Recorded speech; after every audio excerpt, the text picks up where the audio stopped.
So, you've beaten Pokemon FireRed LeafGreen, and now you want to do a bunch of post-game stuff. Well, today I'm going to show you exactly everything you can do after beating Pokemon FireRed LeafGreen. Let's get started. So, immediately after the game ends, like right after the credits, the post-game begins, which allows you to go to the Sevy Islands. Now, the crazy thing here is you already should have access to Islands 1 to 3 very early in the game, but Islands 4 to 7 only unlock after delivering the meteorite and getting the National Dex Pokedex upgrade, which you only need to have 60 species registered in your regular Pokedex for that to be unlocked. But there is more. Islands 4 to 7 actually also have exclusive Pokemon that are not found in Kanto, like Chansey, Tangela, Lickitung, Scyther, Pinsir exclusive depending on which version are also there, so Scyther for Fire Red and Pinsir for Leaf Green can be also found there, which is great. There's also the Dotted Hole, which is a place on Island 6 where specifically it was meant to be for the Ruby and Sapphire quest, which is an actual in-game quest to unlock trading with those GBA games. Most likely in FireRed LeafGreen, you'll find something else there on the Switch 1 version.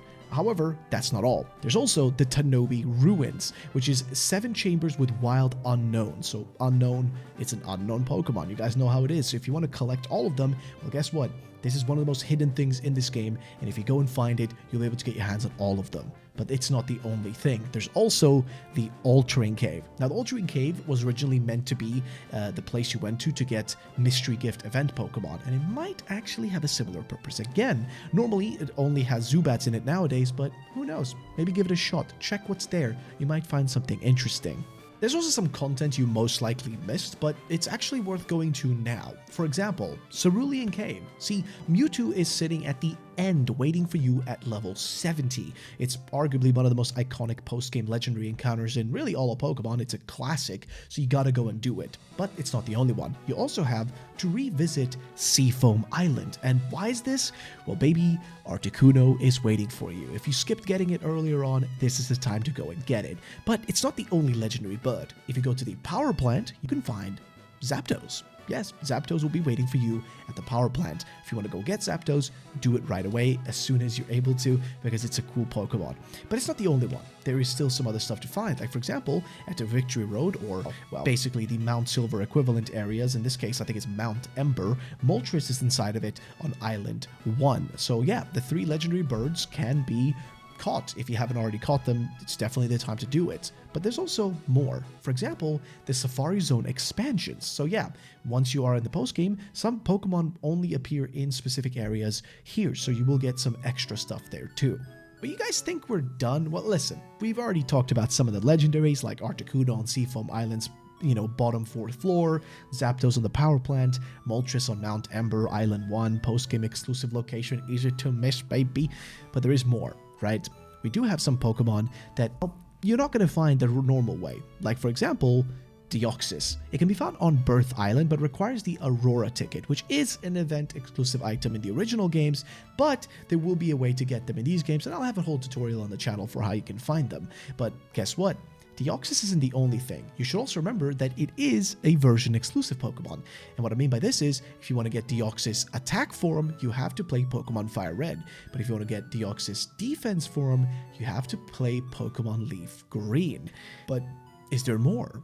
Well, yes, there is actually more. There are 2 more legendary Pokemon that normally people don't really associate with Fire Red and Leaf Green, but that is Lugia and Ho-Oh. Yes, over on Naval Rock, which requires you to get the Mystic ticket, you can find Lugia and Ho-Oh. Lugia will be found at the bottom floor of Naval Rock, while Ho-Oh will be found on the top floor. If you have the Mystic ticket, which again, it is an event-only item, but in the game you will have a most likely way in Fire Red Leaf Green to receive it, probably through some sort of mystery gift, which is what they usually do with distributions or an NPC in the game. You're going to be able to go and find Lugia and Ho-Oh on the top and the bottom floors, which is really cool. It gives you another Pokemon to hunt for and look for and just spend some time trying to get all of them. So the list pretty much consists of the Articuno, the Zapdos and Moltres, Mewtwo, Deoxys, Lugia, and Ho-Oh. But if you're looking for something that has nothing to do with, well, I guess legendaries, you can also go get this second Snorlax. Yeah, there's 2 Snorlaxes that are blocking your paths, and both of them need the Pokeflute, so you've likely caught one, but if you failed to catch the first one, or maybe just didn't get it to begin with,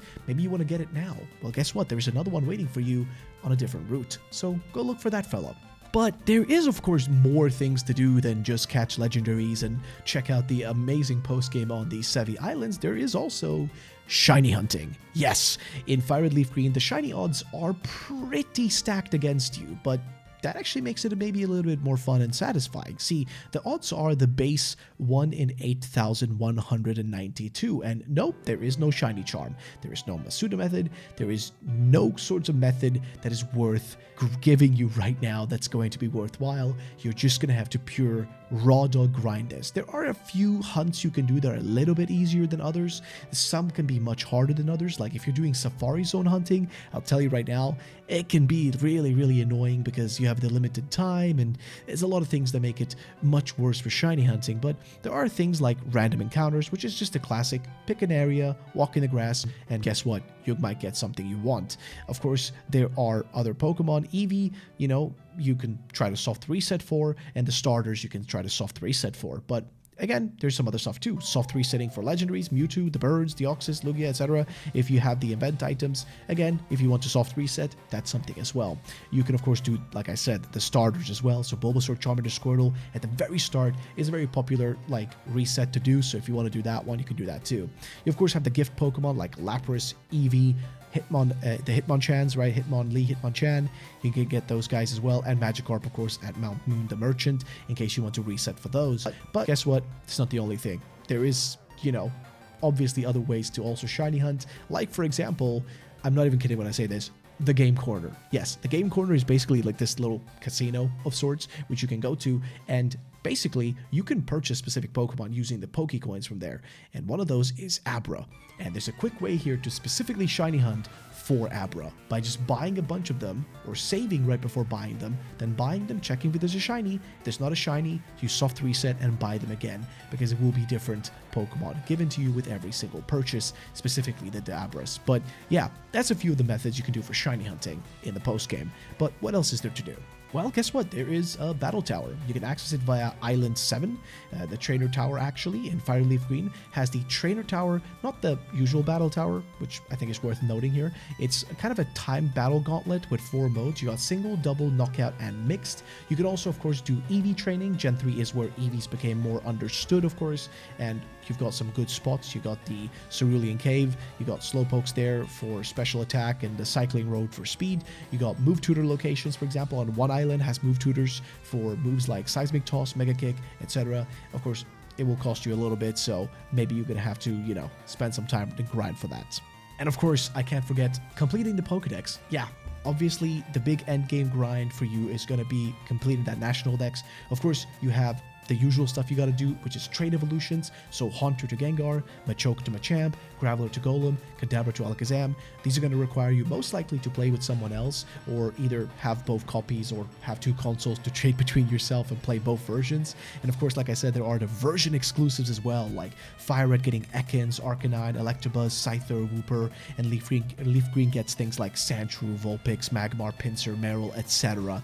So there are a lot of version exclusives, so maybe a thing you could do in the post game is try to get those, trade with someone, try to maybe transfer them from Pokemon Home, you know, just try to get as many of them as possible to complete your Pokedex. And then of course there is the Gen 2 Pokemon. There's some Pokemon only obtainable by trading with Pokemon, well, in the past, Colosseum and XD, and we do know that XD and Colosseum are actually going to be getting a Nintendo Switch Online release, so hey, you know, I mean, who knows, man? Maybe you can try to do something there.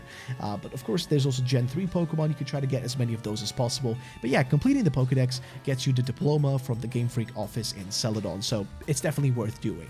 Of course, hopefully mystery gifts are going to be here as well, so connect wirelessly at the Pokemon Center, or just, you know, connect with other people to try to get the different things like decorations and potential event items as well, because this is probably going to be the only way. Now, Pal Park doesn't exist in FireRed LeafGreen itself, but basically if you want to migrate Pokemon, you know, between this game, you're probably going to have to use Pokemon Home, so definitely use Pokemon Home, because that's supposed to get a connection or availability at some point as well. So yeah, definitely worth trying to do as well. And yeah, that is some of the stuff to do if you have beat Pokemon FireRed LeafGreen. Obviously, there's more stuff you can do. This is not the only stuff. There's even some mini games here, which you can definitely check out as well. Like I already mentioned, you've got the Game Corner as one of the mini games you can obviously do, but it's not the only one. There is more stuff as well. because in the actual corner you do have Pokemon Jump, which is a really weird little mini game. Basically only Pokemon under 2.5 feet, I think, so 0.7 meters can participate, which kind of limits the Pokemon you can use to mostly basic stage Pokemon. But in this game, you jump over Venusaur swinging vines. There's a time limit, and your victory is judged on how many points you earn, and you must have 2 to 5 players for this, which is weird. It's such a weird little mini game, but it exists. You also have the Dodrio berry picking, which you just trying to, I guess, control Dodrio's head and catch falling berries, and the blue ones you collect and the green ones you avoid. One berry adds a block to fill the meter, but you got to be careful as missing a blueberry resets it. So yeah, it's odd. These are some odd little mini games, but they do exist. They are there, and it's definitely worth checking out because it's specifically at the Joyful Game Corner, which is located on 2 Island in the Sevy Islands, and it is a different type of thing. Okay, it's a different type of mini game, but it's worth doing in case you want something that isn't just a regular playthrough. So there's, of course, also the Raikou, Entei, and Suicune, and these guys can appear in the actual overworld, right? They'll be just out there in the wild, and you can go hunting for them, which is super weird. Not a lot of people do this. Of course, most people can just transfer their ones from, like, Gold, Silver, or whatever from those games. But yeah, Entei, Raikou, and Suicune can be hunted as well. Upgrade your trainer card. Yes, so you can actually obtain a 4 gold star trainer card. To do this, you need to do a few things. You got to defeat the Elite Four, jump 200 times in Pokemon Jump, and collect 200 berries in Dodrio berry picking, as we mentioned earlier. That's the whole mini game. Complete the Kanto Pokedex, which is 150 Pokemon minus Mew, and then of course complete the National Pokedex, which puts the number up slightly, but it doesn't include mythical Pokemon, so I think you should be fine in that regard. Then, of course, we already talked a little bit about the Battle Tower, but I didn't say all of the stuff in there. You can actually defeat all different floors, and there's about 8 floors, so you got 8 floors for singles, doubles, mixed, and knockout, so definitely do those as well. And if you're a really collector, you could go and collect all the different, like 50 or so TMs. The berries are also many. You got loads of those you can do if you really, really want to.